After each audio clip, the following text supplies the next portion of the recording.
take it personally. Just because we don't like it, you can still be happy. Enjoy what you like, you're an adult. Yeah.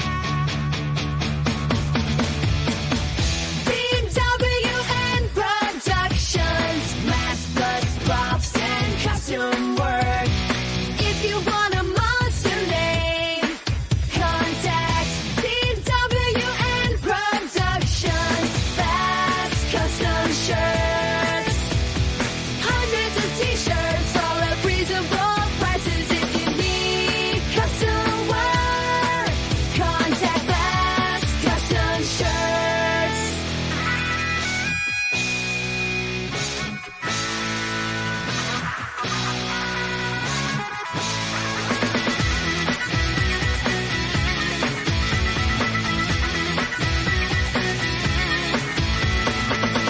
Grab a cold one and get ready for the show. It's intended for mature audiences because we kid and joke. Boy God is here and so is Tom and Joe.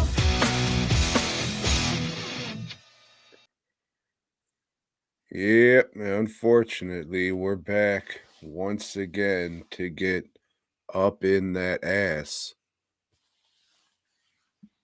Joe, Hey, have you got up in that ass this week? well, I'm doing that tonight with our viewers, Tom. Other than that, all I've done is work this week. Work has got up in that ass. Were you working that ass? I suppose I was, Tom. I suppose I was. Well, as long as you prepped and or wrapped it up, that's all that matters. Preparation is key, they say. Peace out to the fallen.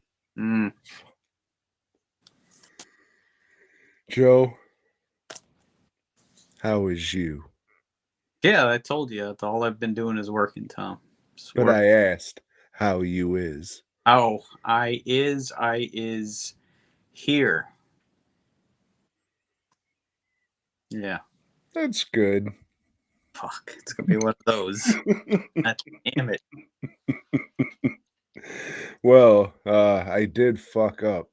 I know, big shock and surprise, but I'm a bit of a dildo, Joe. Turns out we already reviewed Dead Alive 2 years ago. We did. And there's a standalone review already on the old YouTube channel. I wasn't aware of that. Yep, something today I was just like, you know what? Let me look something. Yep, that figures. It was nice. We had our little nice movie theater overlay. You remember that one? I do. With the curtains. That's right, Joe. Yeah. And the seats. Well, good. We don't have to talk about it again, but you know. Just a little review for you guys. We were going through, what were we watching?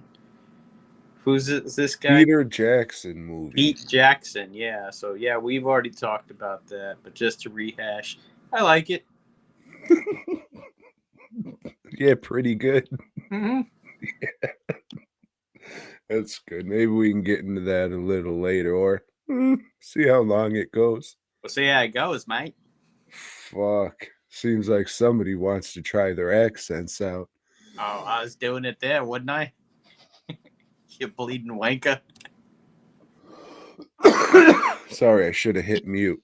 I don't know why I was holding that cough when I just could have. Mouse sticking, you see. Yeah. But, yeah, how was your week, Tom? It was another one. I got some stuff done. Yeah. Yes. I finally figured out what the next the personal sculpture I'm gonna work on. But then I got hit with a couple orders, which I'm thankful for, and trophies for the Houston Horror Film Festival. It's that time of year again, so if you haven't got your tickets, get your tickets. I agree. Get your tickets now. Tom, I thought of you earlier today because I little thing popped up on my Facebook feed, and one of the shows that you like going to a lot, Comics Palooza. They're gonna have one of your favorite guests there, and that's Mr. Patton Oswald. And it's like, I know you can't get enough of that guy. He writes comics now, so it makes sense that he would be there. Will I ever read one of his comics? Nope. But he's going to be there, Tom. So I hope you have a good time, buddy. I thought for sure you were going to say Cheech Marin. That's to be expected, you know. Yeah, I would go just to get Tommy Chong's autograph and then turn my nose up at him. Be like, I listened to your book, you fuck. Yeah, the way you treated this guy, you. I thought we were trying to stop Asian hate. Mm. Guess not. Fucking pricks. Draft dodging fuck. Yep. Pottery making. Hey, I'm not going to. Not the month for those kind of comments. See, I make pottery monsters. Mm. There's a difference. Yeah. Regular Frank Henenwater you are. Tune in 3 weeks from now.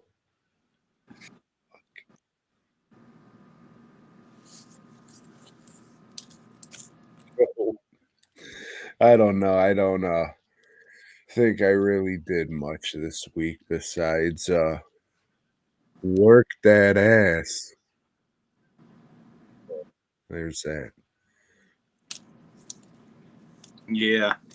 Well, fuck it then. Let's get into the movies. Hello to you, Emily. Thanks for joining us on this lonely night of podcasting.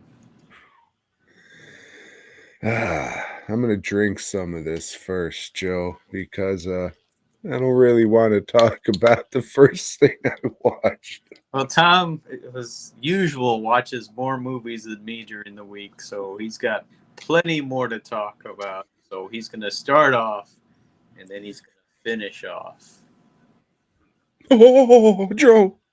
I watched. No, wait. Let's start out with this, because everybody loves when we fucking meander and don't get to the movie reviews right away.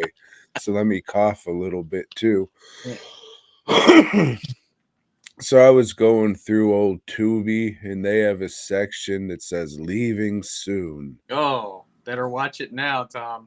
Because it was the last day of the month, so everything's like, oh, 1 day left. Yeah. 1 day left. So, Joe, I watched the follow-up to the hit motion picture, Ace Ventura, Pet Detective.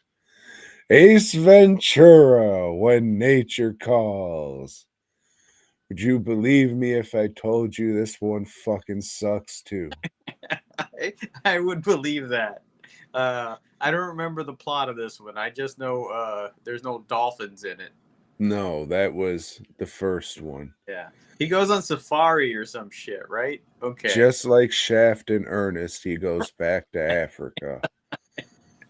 So, some fat British fuck says, "Oi, mate, got a little problem down there in Africa." Yeah, turns out that this Wallaby? I don't think he says it right away. It just turns out that this fucking sacred bat is stolen, and we learn in this one that Ace Ventura loves all animals except bats. Oh. That comes off like, well, this is just dumb, and then the character really isn't the character we were meant to believe he was in the first one. But it doesn't matter. It's fucking annoying, and this guy's a fucking asshole. My parents were right for beating the fucking shit out of me for coming home with this VHS copy, spending their hard-earned money on a used VHS from fucking Blockbuster. Yeah, it's good. They fucking kicked the fuck out of my testicles until they were so swollen they had to be removed. I deserve that shit, Joe, because I brought this fucking movie into their household. Slightly better than the first one because it's toned down a little bit. Is Jackie Mason in it? Jackie Chan?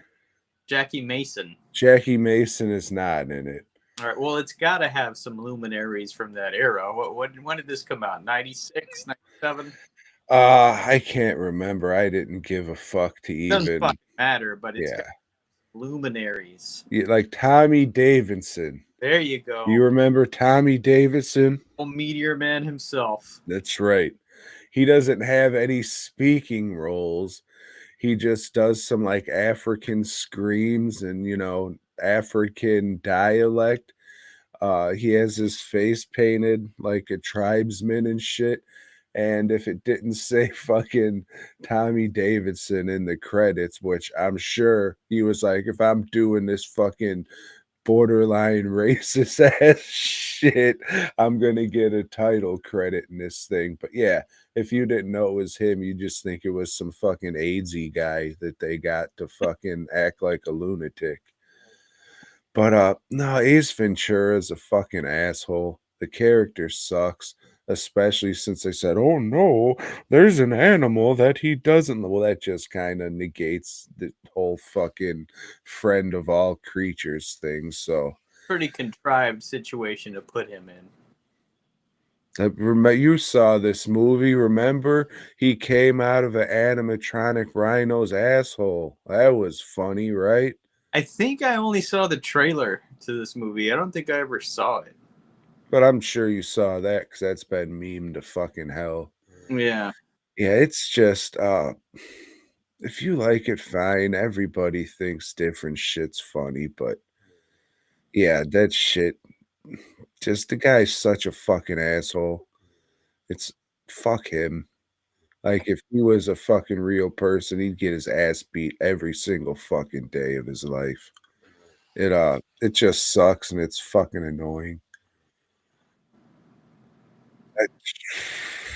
Yeah, I fuck this guy for real. If this probably is like a real person out there like this because there's so many different people and all that, and I don't know him, but fuck that guy. Break his ass. Yeah. So he's kind of like that bear guy, the grizzly man then. No, I think Timothy Tidwell's a little more respectable than fucking Ace Ventura. Okay then. Fucking prick.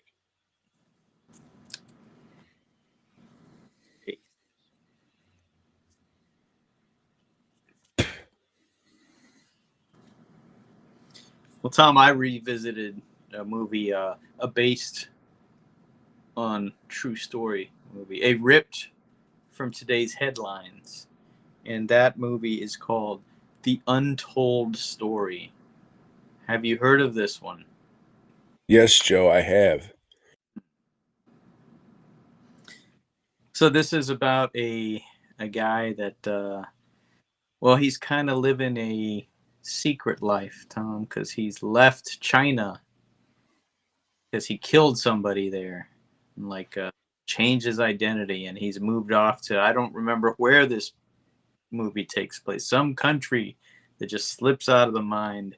Anyway, he's there working as a butcher in a restaurant, a little small, like, I don't know, restaurant about the size of somebody's kitchen, I guess. You know, it's got like 2 or 3 tables in it. But, you know, the thing is with this guy is he likes to play mahjong. And he likes to cheat at mahjong. Well, sometimes he's pretty good, especially with that cheating. And, well, something happens with the owner of the restaurant, and he's just gone.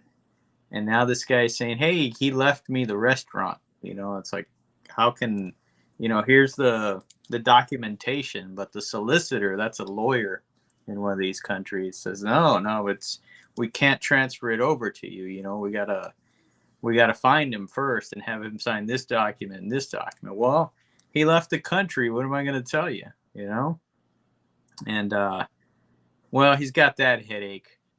But over by the beach side, a whole bag of limbs washes up on shore. Tom. There's arms and feet and stuff. And, you know, oh, shit. they call in the homicide crew for this country, and goddamn, do these guys suck. They're just some bumbling idiots, and their head chief homicide guy or whatever, there's a running gag in the movie that he always shows up with a different hooker. Very comedic, very not funny at all. All the scenes with these cops, being stupid, they contrast heavily because we get back to the guy that we know he's the one that killed whoever those limbs belong to. That's what they're trying to find out. Whose limbs are they? Well, shit. We know this guy's already killed one person. Chances are he's killed them. We know he killed them. Anybody else, kind of suspects he killed them too. Like the hostess in his restaurant, he rapes the hell out of her, Tom. Not very nice. Not a very nice thing. And then, as if, sticking himself in her wasn't enough, he grabs some skewers, the meat skewers, and impales her like that. And that's how he finishes her off, Tom. And hey, he's got a restaurant to run. So he makes these little meat pies that they eat in these Asian countries. It's supposed to be real tasty. But I don't know, sounds kind of weird, iffy to me. And makes meat pies out of her. Yeah, so now she's missing too. The cops eventually put 2 and 2 together. They capture this guy, and the rest of the movie is them torturing him to get this confession out of him. They throw him in prison with the restaurant owner's brother. His brother's a felon, so he gets the shit beat out of him in prison. The cops are beating the shit out of him. They're doing, some of that Guantanamo Bay shit, like playing music real loud to where he can't sleep. Finally, he breaks down and confesses to him. He killed that restaurant owner and the whole family. The whole family, Tom. Now they know the untold story. But joke's on them because he kills himself. He doesn't let them put him to death or, any of that. He kills himself, Tom. He wins the day. It's good, the scenes with Anthony Wong playing the killer, because he's just like a gross dude. He can play those parts really well. But the comedic aspects that they throw in this shit just fuck all that up. It's a very, very unbalanced movie. And I'd say watch Ebola Syndrome more than this one. It's the same director and it's still Anthony Wong, and it's a much, much better movie. This one, it's got its moments. I'd give it a watch, but man, it's just like, if you like good comedy, this ain't it. And it does interfere with the tension that there's some scenes where there's some actual tension, but I don't know what they're trying to do. It's just weird shit. It's just, hey, fuck it, let's just keep going. We're already making a movie. Let's just keep going. This is Cat 3. We can do whatever we want. We got that label. I don't know, man. It's mixed feelings on this one for sure. Half the movie sounds like Ebola Syndrome. Mm-hmm. Pardon me. They took some of that here and put it into Ebola Syndrome and did it better. It's more balanced than Ebola Syndrome, but this was the genesis of that time. We can call it Ebola Syndrome, the secret origin. Fuck. Well, I don't know. Yeah. I think I've watched enough Anthony Wong movies in my day to be like, yeah, those 3 or 4, I'm good.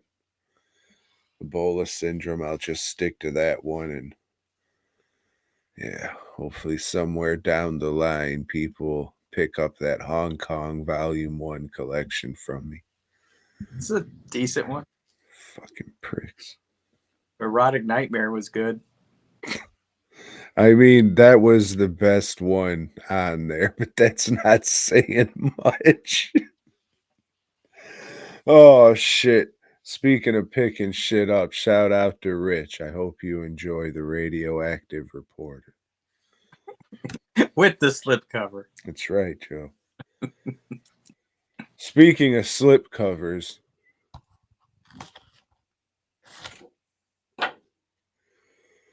the new 4K Kino Lorber, your favorite release of the hit motion picture Kingpin.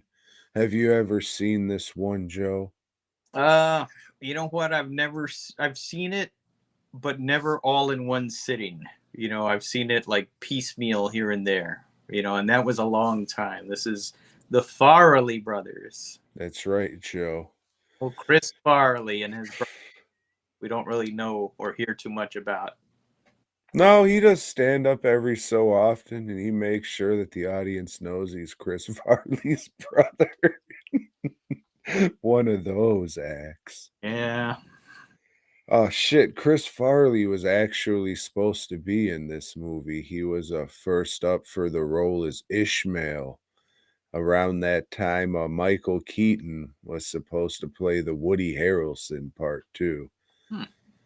Yeah, I don't know how well. I mean, I could see Chris Farley as Ishmael for sure, but Michael Keaton is old Roy. I don't think so. But what's this one about? Oh, about an hour and a half. Tee good night. Anyways, Joe. That's a good time for a movie. You know, that's a perfect running time. It's an hour and a half. That's right. Like If the good old days. All that hour and a half with. So this one is about a dude who's growing up to be the world's greatest bowler.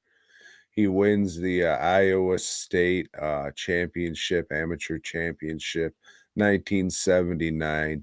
Beats Big Earn, played by Bill Murphy. And old Murphy doesn't take too kindly to Roy beating him. So he sets him up and pours sugar down his gas tank. Long story short, Bill Murphy convinces Woody Harrelson to do some little conning with him. They're going to do some pool sharking, only it's not pool, it's bowling, you see. And that results in Woody Allen's arm at the wrist, so the hand getting removed. So now, 17 years later, he's a washed up fucking drunk, and he decides to manage old Ishmael, the Amish bowler, in hopes of winning $1 million, Joe. Can you believe that? That's quite a sum of money. It is, especially back in 1996. So, what'll happen? Hilarity. Hilarity will ensue, Joe. That's what'll happen. Yeah, this shit's great. I saw it when it first came out. Another one I saw in theaters. I would say probably too young, but this is a PG-13. I guess I was 11 when I seen it. But yeah, everything still works. Would it work for a younger audience? Probably not, because there's a Jeffersons on Ice joke. And I don't think some 17-year-old nowadays watching, who the fuck is the Jeffersons? They won't know that shit. And there's like a crying Indian joke. They're not gonna know to laugh at fucking look at the Indian crying. They're not. What we call topical humor. Yeah. So for younger audience, I don't know, but for an old ass fucking man like me who grew up with 90s shit, it's fucking terrific and still holds up. I would say one of the best 90s comedies. However, I don't like the Ace Ventura movies, so fuck me in the ass, I guess. Yeah. But that milking the bullshit, that fucking always makes me laugh, and I think about that fucking often because that's very funny and it'll always make me laugh, especially rewatching it now. That bucket he brings is so full of cum. It's just spilling fucking everywhere. And it's hilarious. But as far as this new 4K goes, I watched the Blu-ray on a 4K TV. So who gives a fuck? But it does look cleaner and crisper. I would hold up the other Blu-ray, but I left it in the shop because I did go back really quick. So, does it look any better? And yeah, this new Kino Lorber version does look better. The only new thing is a commentary track with. I probably won't be able to read it. A couple dickheads, some fan commentary track. It's okay, middle of the road. They talk about the movie and other stuff. The Farley brothers commentary track from the old Blu-rays on here. Both versions. The extended version isn't 4K, but it is what it is.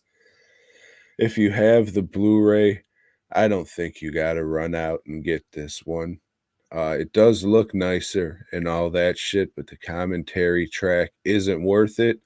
Really, the only reason I got this is because I didn't spend all of my DVD allowance at Frightmare, and Barnes & Noble is having a 50% off fucking Kino Lorber sale. And luckily, it works on pre-orders. And luckily, Amazon price matches that shit. So I got it even cheaper, not having to pay for the shipping. So, yeah, brand new release for fucking half price, for sure. Great fucking movie. If you're fucking 20-something watching this, maybe watch it first. But, yeah, if you like 90s comedies, this one's awesome. And if you don't have the DVD, the Blu-ray like I do, then yeah, get this fucking 4K, but probably get it when it's on sale. But I'm a bit of a cheap fuck myself and would scoff at paying fucking $40 for a 4K Blu-ray. So unless it's dirty work. Soon. Got a shipping notice. Fuck yeah. Go. Crooks. Yeah. Yeah, I got a shipping notice on the, well, it wasn't a shipping notice. It was a, we're sorry, been a delay in your order, and this is for the Bubba Hotep soundtrack, and it says, hey, sometimes making records, things don't always go right, and we want to ensure that you have the best product that we're able. So as soon as production is done, we will be shipping these out. I got this like a week and a half ago, but Roop got his record like 3 fucking weeks ago. So I don't know who they're trying to dick around. Oh, I do know. Me. Me around, you fuckers at Waxwork. So they didn't order enough. I guess. I don't know. I mean, that's what it sounds like. I can't, I like Bubba Hotep, but I can't fucking even think of any of the music from the fucking movie.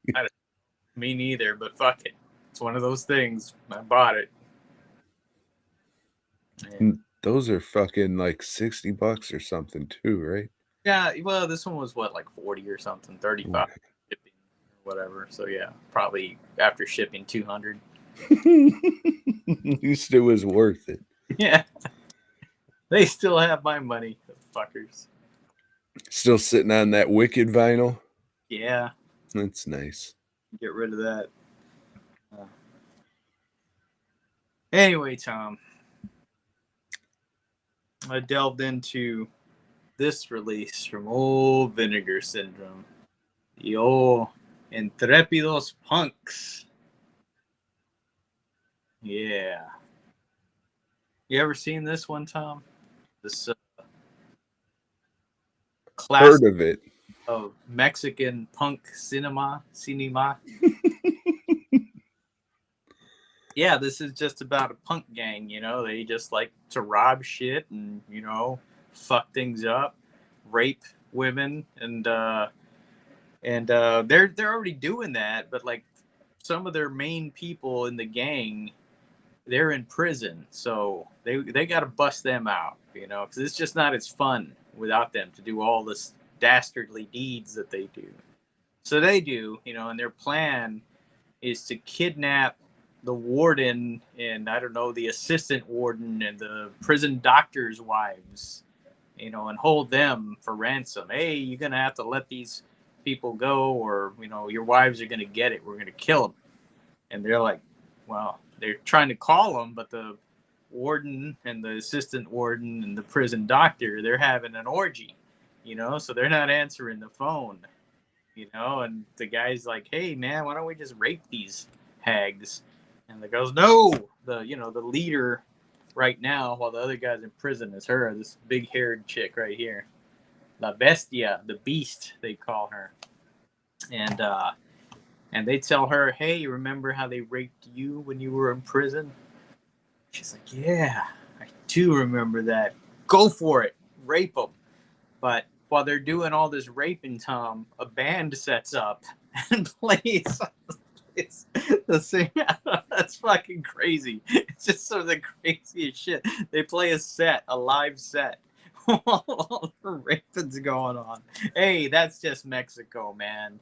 I know you're looking a little concerned, but it's a different culture, Tom. Well, anyway, they finally finished their orgy over there. Hey, well, shit, they got our wives. What are we gonna do? So they do let them out, but it's too late. The wives are already dead and raped and everything. But yeah, now the main leader, this guy right here, Tom. What's his name? Tarzan, yeah. Well, he's back to lead them, but there's two cops, two good old hombre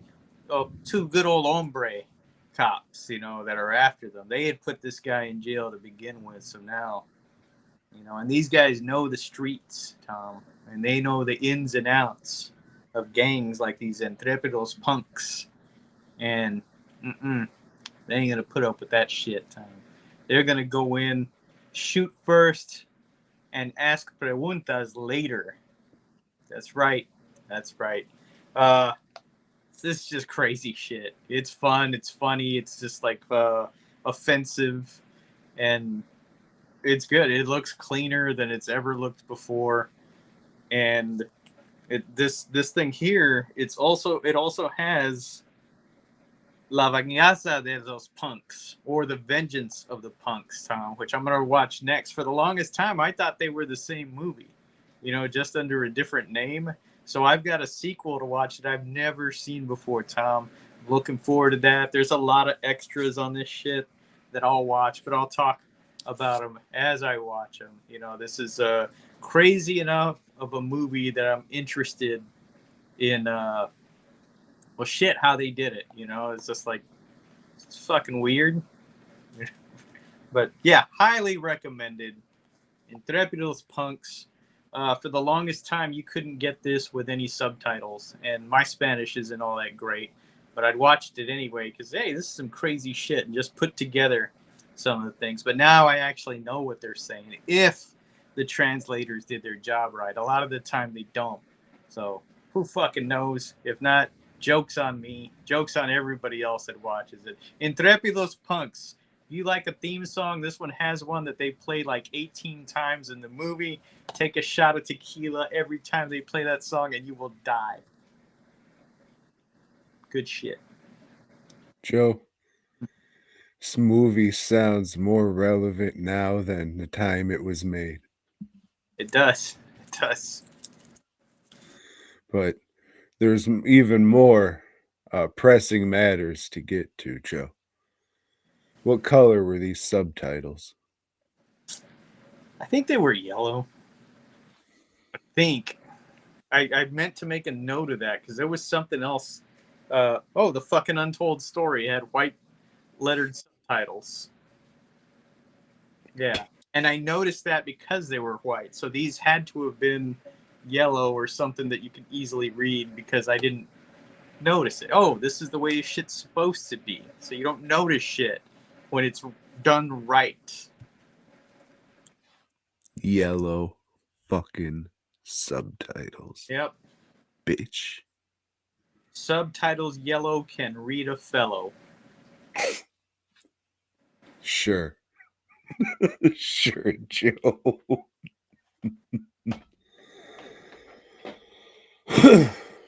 So, Joe, we each got copies of the hit motion picture Kung Fu Rascals Kung Fu Rascals, if it was in Spanish. from the fine folks at Visual Vengeance Oh, / Wild Eye, yes. bro. And then these Visual Vengeance things come loaded with a bunch of stuff you don't need. There's a comic. There's these fucking goofy stickers that always come into things. Like, ooh, there's one that says hot buns. Put that on your fucking. And then there's a poster and shit in here. And I know you watched this one because you were very excited, Joe. So excited, Tom. So yeah, I was gonna say Hot Rascals, but Kung Fu Rascals. So this is notable because it's a Steve Wang directed movie, Joe. You ever heard of Wang before? No. So this dude is an effects guy, and he I guess not co-created but co-designed the original look for the Predator. And I'm pretty sure he painted it and shit too, but he's done a lot of other stuff. So this is him getting together with his effects buddies and making a little kung fu comedy movie that was shot on Super 8. And it looks like it, Joe. The audio and video, I'm sure they did the best they could, but it just doesn't look great. And if you're not used to watching like shot on video old VCR rips, this might be kind of hard for you to watch. So the crux of the story, Joe, is a triad of ninjas find a little like samurai warrior looking tablet with Chinese shit scribbled on it, and they got to figure out what the fuck it is, what it's for. Unfortunately, there's a bamboo man who just kind of looks like a weird Power Ranger skeleton type guy. He's after him to get that tablet, and he has a pig man and a frog man who are gonna go get this tablet from him. But unfortunately, it's just a bunch of comedy I didn't find funny, and yeah, it just Hold on a second. So he's got a pig man and a frog man. Does the pig man do the oink oink bit all the time? no, he talks. Like he talks and he's dressed like a monk pig man. I don't know if it's supposed to be like one of the pig men from Journey to the West. It might. I What about don't know. the frog man? Does he like ribbit all the time? No, however, it should because it's just fucking reuse shit from Hell Comes to Frogtown because Steve Wang did that shit too. So if you've seen Hell Comes to Frogtown, it's fucking clear as day that, oh, I see. So let me tell you something, Tom. I think they should have called this movie the Kung Fu Shitheads. It fucking, I like the Three Stooges. Three Stooges, they had their shit together. They knew what they were doing. The most important thing they knew how to do was keep their shorts down to 20 minutes. Because you only have so much of a tolerance for idiocy. Past that 20 minutes mark, you're like, okay, fuck this. And that's how I felt watching Kung Fu Rascals, Tom. Yes. Does that every time I say Kung Fu. It was the ghost of Steve Wang. Yeah, it's just that kind of humor, but the Three Stooges knew how to do that shit. Their timing was perfect. They, fucking gods of that kind of comedy, Tom. These guys, not so much. And they reuse the same gags over and over and over. the fight scenes, even though they're a little better choreographed than I was expecting, they go on way too long. And man, watching this shit, and I start thinking, you know what? I should probably go. We're gonna have people here this week. I should go clean the toilets. Or God damn, I better go to the yard and clean up after the dog or something. That's the kind of shit. It's like, well, let me see how much more of this movie still got to cut. 58 minutes left. Fuck. Yeah, this was not for me, man. Yeah, that pig guy, he looked all right. You nailed it when you said they look like Power Rangers. It's just that whole scene. Anytime they showed them, that was just straight out of Power Rangers. Even the voices were kind of like Power Ranger voices.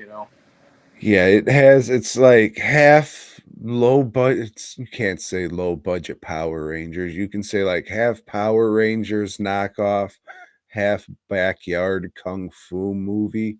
Yeah.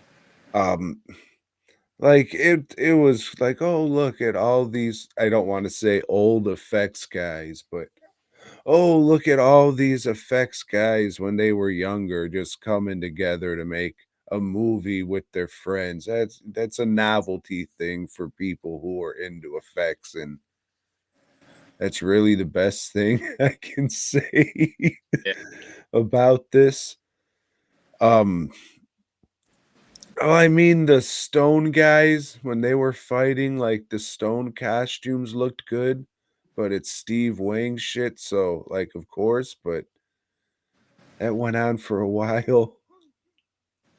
It just Yeah, and just then the fight scene when those two guys, if they'd have kept that down just for, cut that down by 5 minutes, probably 15 minutes, because it went on a long time, then yeah, that would have been, oh, that was pretty cool. and it really shouldn't hurt the movie, but the credits say, "Oh, Les Claypool." And then you see this white guy in the movie and you're just like, "Yeah, maybe that could be a young it's not. It just happens to be another musician with the guy's name who looks kind of similar." Yeah. So maybe if it was the guy from fucking Primus, you can say, "Oh yeah, and fucking Primus is in this." That's kind of a neat little novel, but it's not. But if you're interested in it, I'm not. But the that set is loaded with extras. I don't know if you watched any of them. I watched Steve Wang and Les Claypool reunited to see if it was. It wasn't Les Claypool. And then I watched some of the behind the scenes stuff, and what I took away from it was just looking at all Steve Wang shit he made in the background. It's like, yeah, I'm a complete fucking failure. What am I doing with my life? I'll fucking never. I don't know, man. Fuck me. Does the do the extra features, that they look better than the movie does? Yeah, Joe. They do. They do. Yeah, when Tom says that this is not a good looking movie, he's not kidding with you. You really have to watch. And people are still making stuff like this, so there is an audience for it, But I'm not it. Yeah, I mean, just he went from this to co-directing The Guyver. So I was thinking it was gonna be, a little more Guyver and a little less fucking backyard movie, but it's pretty Yeah, much all backyard movie. it is, because yeah, we see effects in those short scenes with the villain, and then at the end with the kaiju fight or whatever. But the rest of the movie, and it's a long movie, is just gags and elongated fight scenes. Yeah, and I know you said Three Stooges humor, but I think it was titled right with Kung Fu Rascals because I get the little cutesy little rascals type humor from it, which is just like, what the fuck are we doing? But also reminded me like like an anima episode or something, you know how the anima people be like, or things like that. You had a lot of stuff like that, but even those things, they know 30 minutes and then we got to get out of here. Like, kid will watch another one if they want to, but it's a good stopping point. This one doesn't realize when the stopping point should be, even in certain scenes. It's like some of the scenes just take long, and it's just, I really did check, the running time several times.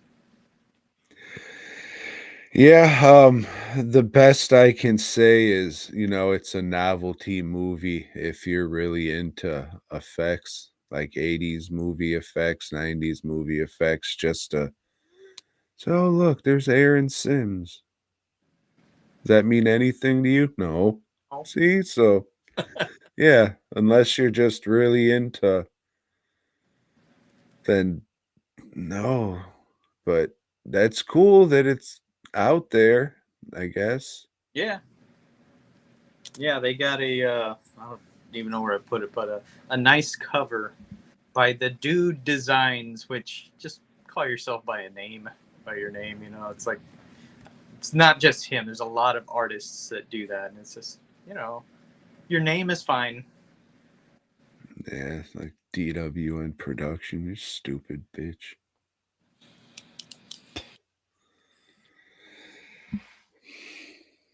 That's all I got on that. I wanted to like it. That was the main movie. I said, all right, I'm gonna go to Frightmare, and this is the first movie I want to get. This is my main thing I'm looking for. And they were nice enough to give us fucking copies. Well, yeah, when you passed the copy to me, and I looked at the cover, it's like, even before I watched it, I didn't read the synopsis or anything. I was expecting like a Hong Kong movie, like a genuine Hong Kong. It's like, oh shit, I haven't even heard of this. So but nope, it wasn't. Sorry. Appreciate you though, Rob. Thank you. Yeah, thank you. I got through it. I got through it. Oh shit. Let me see if I no. It's fucking Ace Ventura. What a cocksucker. Well, Tom, I watched a sequel to a sci-fi classic that's near and dear to my heart. And that movie is Westworld. But the sequel, Tom, is called Futureworld. Yep. Old Westworld was written by Michael Crichton. You heard of that guy, right? Yeah, he did the whole Jurassic Park stuff and the whole Congo stuff and the Sphere stuff, and they were just adapting his shit left and right. Even in the 70s when this shit came out, when Westworld came out, it's like, oh, Crichton's name on it. That's got to be good. He didn't want anything to do with the sequel, and I don't know. There was some other sci-fi movie coming out at the time. They said, well, let's get Futureworld on there. And it's like in this one, they're reopening the theme park, which is a theme park where you can go and, LARPing, Tom. Do you know what LARPing is? Yep. Live action role play. That's exactly what Westworld was. They got up in like little cowboy duds and busted out their 6-shooters, but there was other worlds you could go to. There was like a Roman Empire one, and there was a fantasy one with kings and queens and swords and shit. Well, those two are still open, and they've got another one that's Futureworld, and there you can go and you can get on a space rocket or whatever they were using at the time and go into space, and you can do a spacewalk. And you can go skiing on Mars, Tom. You know what skiing on Mars is like? It's just people skiing, and they put a red filter, So it's, oh shit, it's Mars. It's red there. And there's some other section where it's like, if you're old, you go there and you turn young. How? They don't explain that shit. They just show this one scene of an old couple, and then all of a sudden they're young, and then we never see that section of the park again because, well, Well, fuck, I don't know. We just wrote that shit. And, well, the main reason people go, they went to Westworld, and now they go to Futureworld, is to fuck robots. You know, that's the perk of this place is, you know, we're going to go, we're going to fuck some robots the whole time we're there. And, yeah, that's what people are there for. But these two reporters have been invited, Tom, so they can show, hey, that tragedy that happened at Westworld, well, you know, that was just a one-time thing. You know, it wasn't as tragic as people made it out to be. We're gonna have these reporters. They're gonna get, you know, a free pass to go behind the scenes, check everything out. But Tom, they're reporters, you know, and they discovered some shit. They discovered old Delos, the company that owns Futureworld. They're using the guests that they, you know, the high profile guests, like, you know, you got some ambassador from an Asian country. I don't want to offend anybody to say which one. And you got some dude from Russia. And what they're doing is making robots of them while they're there, Tom, and replacing them so they can go out in the world and I don't know, Delos take over more and more of the world. And they're even going to do that to these reporters, Tom. So these reporters can go write good stories, and more people will come to Delos and get replaced by robots. Hey, this movie sucked. You know, I really, really like Westworld. This is just fucking boring. It's got Peter Fonda and Blythe Danner, who were, I don't know, I guess they were big in the 70s, but they suck. I've never liked either one of them. And in a movie like this, where there's nothing for them to do, I like them even less. All they pretty much do is walk around. At one point, they hook up Blythe Danner to a thing. Hey, we can, you know, see her dreams. It's something we're working on right now. So she goes and sits down in this thing, automatically falls asleep like everybody does, you know, that has, you know, no worries in life. And she starts dreaming about Yul Brynner. Yep, the robot from the first movie, the cowboy guy. And it's kind of like a sexy dream, Tom. You know, it's like she's running away from him, but, you know, she wants that robot to stick it to her, you know, wants that old hot lead, you know, and he like lassos her and shit. It's fucking strange, but it's like it's the most out of place part of the movie, but it's the best part of the movie, you know, and there's no follow up to any of that shit or anything. Yeah, they escape. They get out of there, you know, by pretending that they've been replaced, Tom. They're pretending to be robots, and they just leave and shit. They meet some guy down in the bowels of the place, you know. He's doing all the waterworks shit, and he's just down there with a robot, and it comes off like he's having like a gay relationship with this robot without a face. You know, it's just, that's odd too. But again, could have been the most interesting part of the movie, but they didn't really follow up on a whole lot of that shit either. It sucks. It's very disappointing. And I've known this movie's been around forever. You know, it's from the 70s, but I've never watched it, and now I did, and I wish I hadn't. You know, it just sucks. Sucks. This is what the future holds for us. You ever pull prick to the hit fuck film Sex World? I've got the soundtrack to that. What is it? A bunch of ooh. Yeah, there's some erotic sounds. The old Vinegar Syndrome was trying to push that for a while.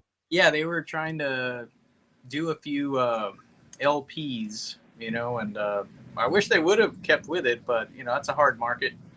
Yeah. I've got that movie too. That's one of the ones they gave me, and I still haven't watched it. You just, I can't.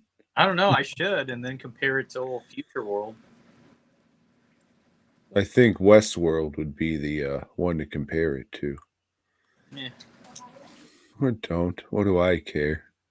after they did Futureworld, there was a television show, I think on CBS, called Beyond Westworld. But that only aired 3 episodes because I guess everybody thought that sucked too. On the DVD for Westworld, it has the first episode, but I still haven't seen that. Maybe I'll give that a watch. There's an HBO, a big budget HBO show that had a real strong first season. Second season is like they didn't expect to get a second season, so the story's not really going anywhere. Then they do a third season. That's where I gave up. It's like, same shit over and over. Bye. And that's the shit that came out in the last few years or something. Yeah. Gotcha. Yeah, I couldn't remember if that was a movie or a show or whatever the fuck. I'll never watch any of the shit we just talked about, Joe. And that's fine, Tom.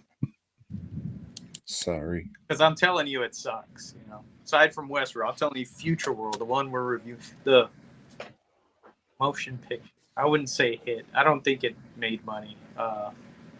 It didn't deserve to. Fucking pricks. All right, there, Joe. Let me ask you a question. Go ahead. You like love stories, yeah? Oh, man. This guy miscegenating and all that, you know, hooking up with an old Spaniard is what he did, Tom. Mixing the two. So, Joe, we're gonna review Dead Alive again. I don't think you talked about it last time, but I did. Yeah, well, for those of you that haven't seen it, and why not? I mean, just quit listening to this and go watch Dead Alive, because I'll tell you, spoiler on this review, it's a good one. It is, Joe. It begins in Skull Island. Who'd have thought? Skull Island. Yep, that place where King Kong is at. And wouldn't you know it, old Peter Jackson would go on to direct a King Kong movie that is nowhere near as good as Dead Alive. It is 3 times the length, though. Mm-hmm. So if you want quantity over quality. And probably 300 times the budget.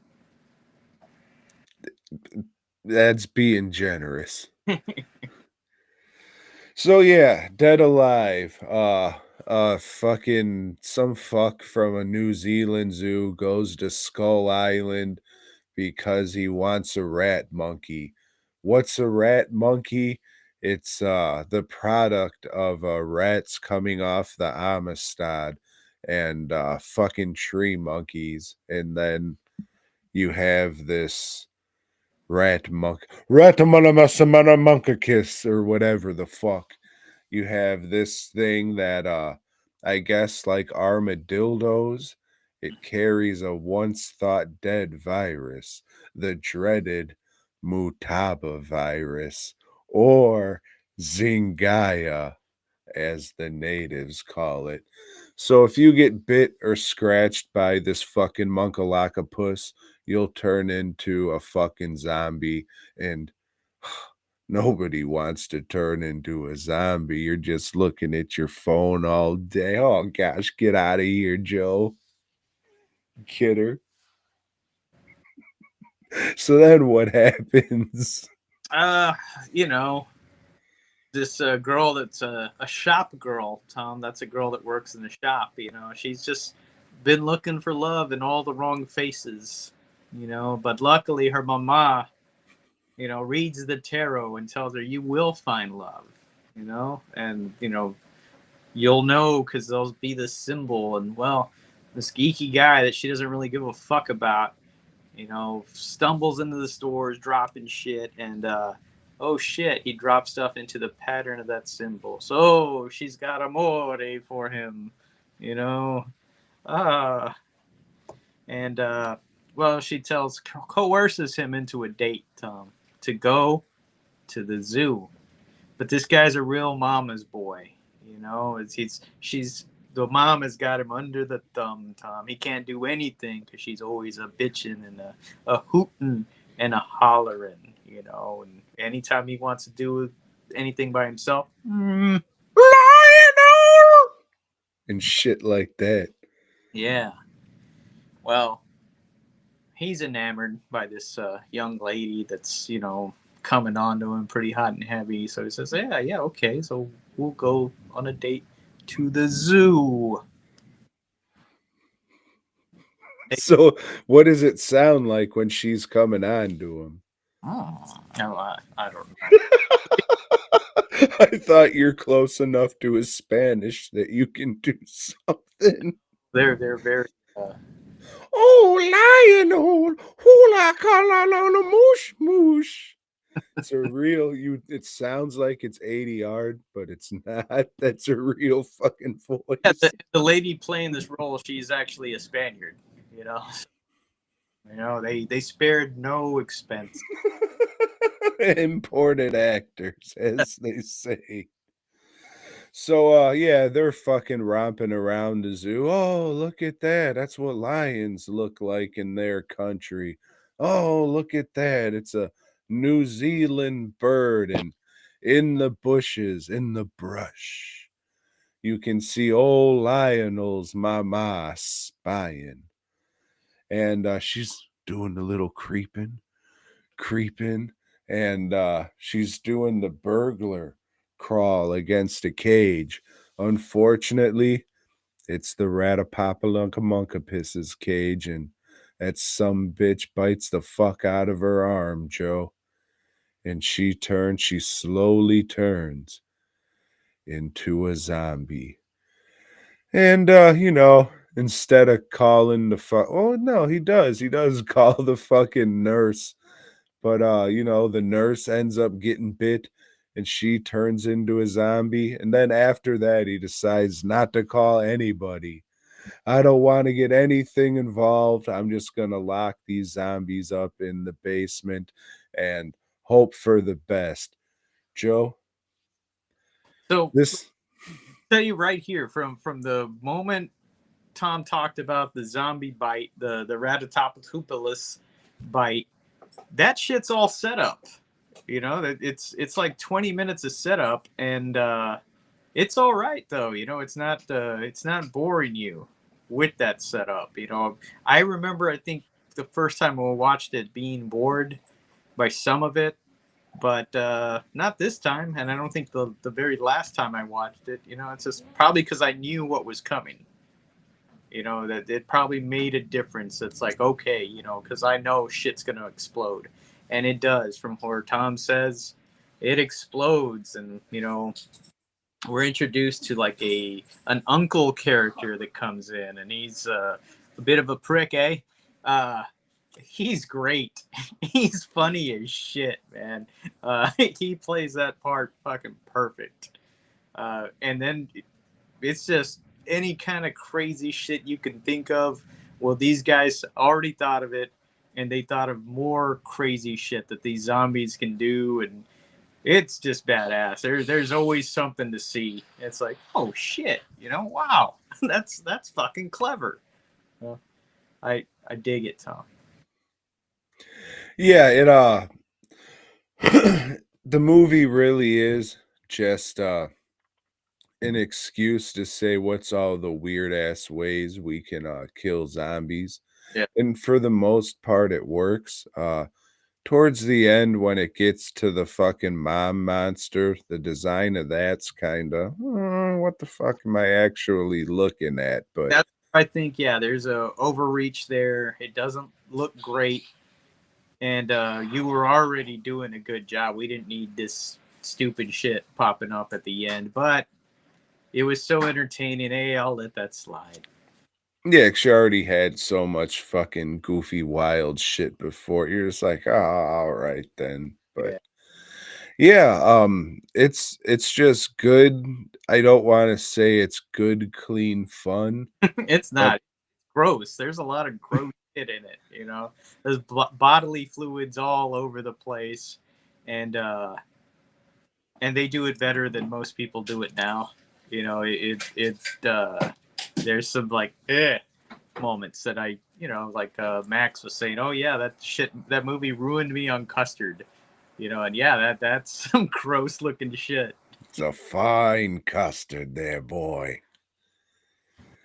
Yeah, but like it's all this horrible stuff happens and all this gore and dismemberment, but it's like never mean spirited.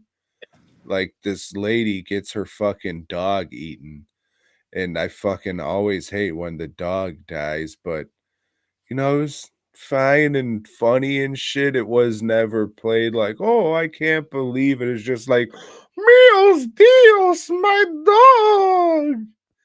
It was just all played for fucking goofy shit, and it just never feels fucking mean or nasty or anything. It's good, clean fun. But yeah, it's good shit. And if you like fucking like effects and gore movies and I can't say if you like gore movies, you'll like this one because a lot of gore movies are like the nasty, mean-spirited shit. So Mm-hmm. maybe you won't like this one because it's fucking goofy and fun. I don't know. The thing is, I don't like a lot of horror comedy, but this one I like. I like a lot. I think they're trying to do this shit in Evil Dead 2, and to me that doesn't work. I know a lot of people love that movie. I'm very particular about this kind of thing. I thought what they did in this, in Dead Alive, aka Brain Dead, it's just fun. It's like you said, it's fun. It's just not, oh well, shit, that's Three Stooges shit. It's good. Yeah, one of my favorites. That doesn't mean shit, but yeah, good stuff. Good stuff. Still holds up from fucking 2 years ago when I said, "Oh yeah, shit's great," and still holds up. Surprisingly, I did meet this fucking guy, Timothy Blom or Timothy Blau. It's like Tom froze again. The ghost of Timothy Blom has infected Tom over there. But yeah, as May about or to say, some. he's met Mr. Peter Jackson. Oh, he's back. No, I met old Timothy. Mask Fest had him one year. And that doesn't seem like a guest that will ever be at another American fucking convention ever again. But he was nice. I gave him one of the baby heads, and he was all about that shit. So he took that. He was cool, and he had one of the vests on display, just like hanging up. That shit would look like it was for a fucking child, dude. It was the smallest fucking article of clothing I've ever seen. It was just like, how the fuck is it that small? It was fucking crazy. That's the one thing I remember about that. Just, it was shockingly fucking small. Fucking kiwi fruits.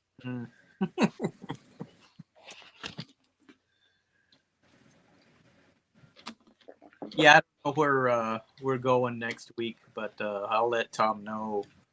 Hopefully tomorrow, because I've got a big weekend, so I'll figure that out. Hopefully it's awesome. We shall see. Yeah, we will.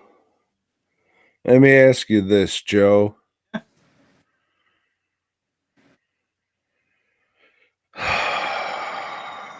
Baby, something, something, something, kiss from a rose, something, something. Ooh. Over in Marvel Team Up, well, Spider-Man's teams up with Captain Marvel there, and he's wearing this black suit. I don't know. Shit sucks. There's a guy that's trying to destroy 80% of the population again. They've done that storyline in Marvel Team Up like 5 times. At the end of it, old Captain Marvel is stuck in energy form. Who gives a shit? And Peter Parker's Spectacular Spider-Man's, oh shit, it's the Blob. And look, they're getting stuck in his blobbery. Look at the horrible cover that Al Milgrom did, who also wrote the story. Fucking the Blob is rushing back to the circus because his old pal Eunice is dying. And Eunice, the Untouchable, he dies.